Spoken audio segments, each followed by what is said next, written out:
Halo, Bung Rocky, kita ketemu lagi ya dengan para viewer kita. Tadi pagi kita membahas soal pentingnya para calon presiden ini pikirannya itu dikemukakan melihat apa yang terjadi bagaimana cara mereka memandang proyek strategis nasional ya punya Pak Jokowi di Rempang gitu. Baru Anies yang bicara dan sebenarnya kita harusnya punya kesempatan ini nanti dalam debat kandidat di UI yang akan berlangsung besok ya rencananya gitu ya. Tapi sejauh ini kelihatannya baru yang memastikan akan hadir itu baru Anies, Pak Prabowo belum memberikan konfirmasi, sementara Ganjar Pranowo katanya timnya sih sudah menemui BEM. Tapi kemarin itu tanggal 11 yang kuliah kenegaraan ya atau kuliah kebangsaan, sorry, yang divisi UI, Kebangsaan. ya kuliah kebangsaan ternyata Ganjar Pranowo tidak hadir tuh Bung Rocky. Ya, jadi ini nanti kalau saya bilang kepengejutan orang marah atau Ya, ya, ya. sebetulnya ini urgensi yang tidak dipahami oleh timnya Ganjar. Hmm. Kan dari awal sudah dinyatakan bahwa Ganjar itu datang dari tradisi nasionalisme. Justru dia yang mesti memulai undangan diskusi kebangsaan. Kan FISIP UI dan universitas yang lain itu ingin dengar apa sih perspektif Ganjar tentang kebangsaan. Itu sebetulnya intinya. Ini bukan cuma soal jadwal yang ditunda, tapi urgensinya dia nggak paham. Karena dia adalah kader PDIP, maka mestinya dia mendahului pembukaan kuliah di FISIP itu atau di UI secara umum kan.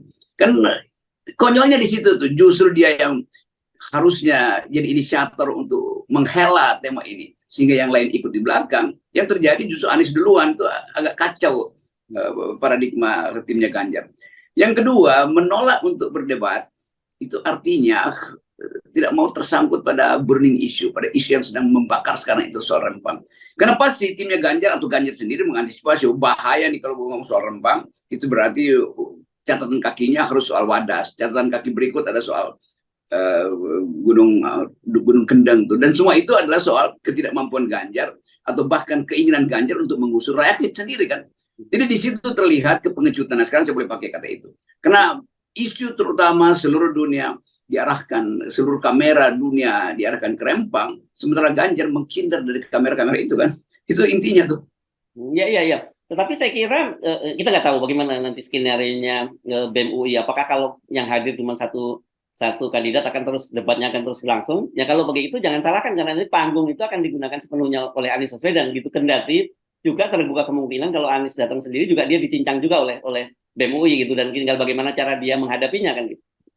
Ya itu BEM saya kenal wataknya nggak ada di situ. Favoritisme pada Anies nggak ada di situ. Tetap mau dicincang Anies itu soal macam-macam itu. Tetapi poin kita adalah ini kan debat pertama, debat yang justru diinisiasi oleh lembaga yang punya metodologi dan punya referensi tajam tentang isu-isu publik. Lain kalau debatnya di panggung dangdut yang nggak ada gunanya, nggak ada pentingnya, atau debat di kandang sendiri. Ini UI, BEM bahkan itu meminta supaya dimulai inisiasi untuk membiasakan orang bertengkar di tingkat argumen supaya kita tidak dibungkus terus oleh sentimen. Dan saya mengerti kenapa Anies akhirnya membatalkan banyak agendanya menurut pengakuan dia untuk pergi ke UI karena disitulah gagasan pertama diuji, sama seperti tradisi di Amerika bahwa calon presiden pertama-tama dia justru datang ke kampus untuk memperlihatkan bahwa saya akan memimpin berdasarkan metodologi. Saya akan memimpin dengan menerima kritik yang setajam-tajamnya. Kritik paling tajam itu ada di panggung akademis, bukan di panggung dangdut. Jadi Anies memang lebih lihai sebetulnya. Timnya merasa oke, nggak ada yang bisa mendandingi Anies di situ. Itu sebetulnya kesempatan yang buruk bagi tim Ganjar untuk menambah elektabilitas kan. Jadi dianggap Ganjar udah keok sebelum bertanding. Itu poin itu. Kalau Ya, ya. Prabowo saya kira ya Prabowo nggak ada kesulitan untuk masuk dalam perdebatan itu. Mungkin bagi Prabowo ya ini cuma soal jadwal. Tetapi Ganjar terlihat ada 2 kali dan menghindar. Jadi tindakan menghindar itu tindakan pengecut bagi seorang yang calon pemimpin. Ya, ya, ya. Ini sayang sekali ya, karena kemudian orang bisa melihat Ganjar itu lebih memilih tampil di azan, azan di maghrib gitu ketimbang debat di kampus.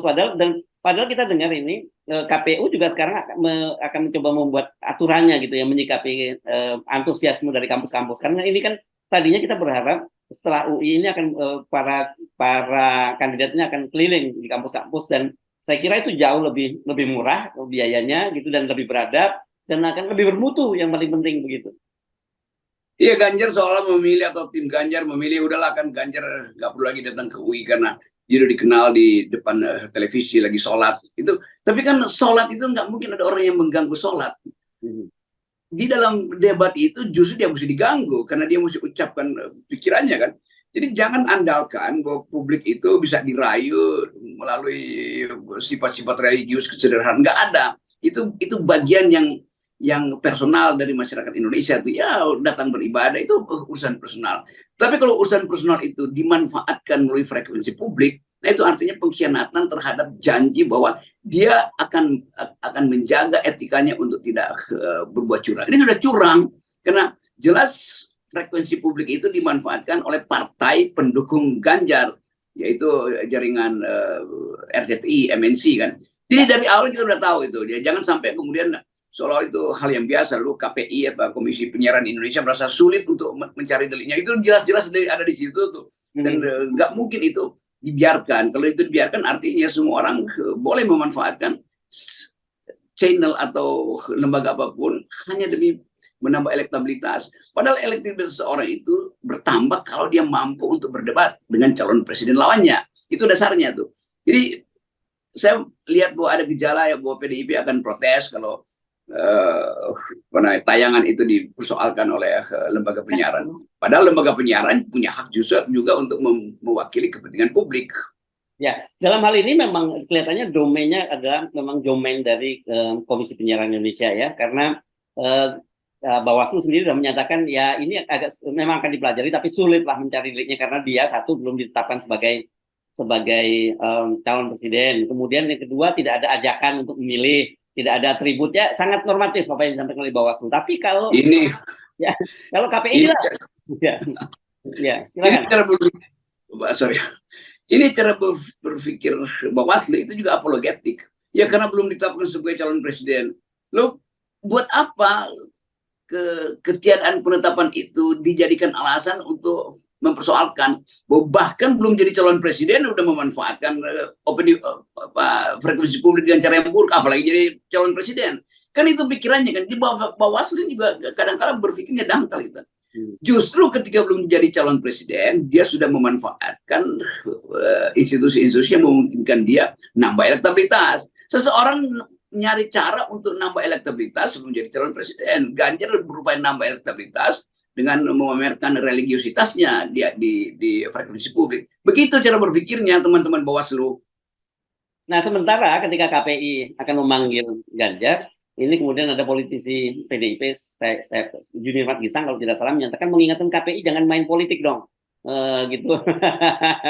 Jadi agak aneh ini, memang banyak sekali kontradiktif dalam soal ini dan dalam skandal kita sebutnya begitu ya, munculnya Ganjar Pranowo di azan maghrib di RCTI itu. Jadi bayangin tuh, orang PDIP sendiri bilang jangan main politik. Artinya memang Ganjar lagi main politik. Karena itu kemudian dianggap kalau KPI melarang itu artinya KPI berpolitik. Pasti KPI berpolitik. Politik apa? Politik untuk menghalangi jadwal-jadwal resmi politik yang dimanfaatkan oleh PDIP melalui Ganjar. Kan itu dasarnya kan. Jadi kemampuan kita untuk membaca yang biasa disebut politik hermeneutis itu terlihat hari-hari ini kan. Lain kalau yang protes itu misalnya bukan PDIP atau lembaga lain, mahasiswa atau LSM, jangan bermain politik dong KPI. Ini PDIP memprotes sendiri. Artinya dia punya kepentingan politik. Kan gitu. Kok sedangkal itu ya cara menganalisis persoalan. Yang ada di depan mata jelas Ganjar adalah seorang politisi, maka Ganjar pasti akan dituduh bermain politik. Kan itu konyolnya begitu. Ganjar dinyatakan sebagai calon presiden. Calon presiden itu adalah wilayah permainan politik. Jadi hal-hal yang konyol beginian itu masih diucapkan oleh tokoh-tokoh PDIP. Jadi lihat bahwa ada pendangkalan cara berpikir di tempat Ganjar diasuh. Ya, dan belum lagi dianggap ini ada juga sikap yang hipokrit dari PDIP ini. Saya kira mau tidak mau publik memberi stigma semacam itu karena kan selama ini PDIP selalu yang paling kencang bicara soal politik identitas gitu. Yang terjadi seperti kita katakan kemarin, mereka mempolitisasi identitas keagamaan. Jelas Ganjar diambil dari segala macam sudut itu bukan sesuatu yang decent, itu bukan sesuatu yang sopan karena kamera ada dari segala macam sudut hanya untuk dapat angle gerak sujud dari saudara Ganjar. itu jelas adalah proyek politik, kan proyek pencitraan tuh. Jadi bukan tanpa alasan kalau masyarakat menganggap bahwa ini adalah politisasi identitas justru tuh. Dan PDIP yang paling doyan untuk menangkal politik identitas, padahal dia yang melakukan dengan cara yang sangat sempurna tuh. Pasti itu ada tim yang mungkin CEO-nya atau studionya itu dipesan dari Singapura, kameranya dibikin baru semua supaya blurnya nggak terlalu tajam dan kelihatan betul bahwa cara sholat Ganjar itu dibuat sesempurna mungkin. Kan itu kan proyek politik identitas, proyek yang punya nuansa politisasi identitas kan. Jadi sekali lagi bagian-bagian ini yang hendak kita terangkan bahwa PDIP berupaya untuk mencari tambahan suara dengan menjual politik identitas. Padahal identitas politik PDIP adalah nasionalisme kebangsaan yang harusnya dipamerkan di BEM UI. Itu yang tidak terjadi. Ya. Rupanya ini permainan semacam ini bukan hanya karena kebetulan sekarang Haritanu jadi pendukungnya Ganjar ya. Rupanya sudah cukup lama dimainkan oleh Ganjar. Ini sekarang ini Bung Rocky sedang beredar foto Ganjar membersihkan tempat wudhu gitu yang di beredar luas di media sosial. Saya penasaran apa sih yang terjadi ini? Karena narasinya jelas beda bahwa ini contoh bagaimana Ganjar terus mempolitisasi identitas. Rupanya itu peristiwa terjadi pada tahun 2022. Saya cek tadi begitu. Saya siapa lihat gitu tahun 2022 dan itu Ganjar memberi contoh pada seorang santri bagaimana cara membersihkan masjid dan tempat wudhu. Ya saya pikir ngapain juga ya ada seorang gubernur kok masuk wilayah itu gitu. Memang ada intensi sejak lama kelihatannya membuat mempolitisasi identitas keagamaan ini gitu.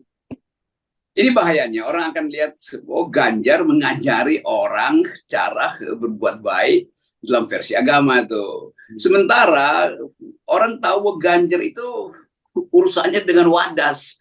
Urusannya dengan 40.000 anak-anak di Semarang yang nggak bisa masuk SMA. Itu yang mesti ditunjukkan oleh Ganjar kan. Jadi statistik Ganjar itu buruk dalam public policy. Sekarang dia mau memperbaiki keburukan public policy-nya dengan menyatakan bahwa batinnya itu mulia. Kan bukan itu tugas dari pemimpin. Jadi sebetulnya proyek-proyek semacam ini dari awal langsung kita bisa lihat ini akan ada countervailing force, akan ada gejolak yang juga menentang cara-cara itu. Dan itu yang terjadi. Jadi di TikTok itu pasti Ganjar dihajar terus-menerus kan. Ya. Jadi backfire-nya udah berjalan duluan. Yes, oke, baik. Terima kasih Bung Rocky. Kita mengingatkan ya Bung Rocky ya supaya jangan backfire terus. Bahaya nih kalau terus-menerus backfire di media sosial. Oke. Ya, orang yang nggak punya kemampuan berpikir mitigasi atau 2 langkah ke depan pasti nggak menghitung backfire-nya. Baik, Bung Rocky. Terima kasih. Ya, sehat.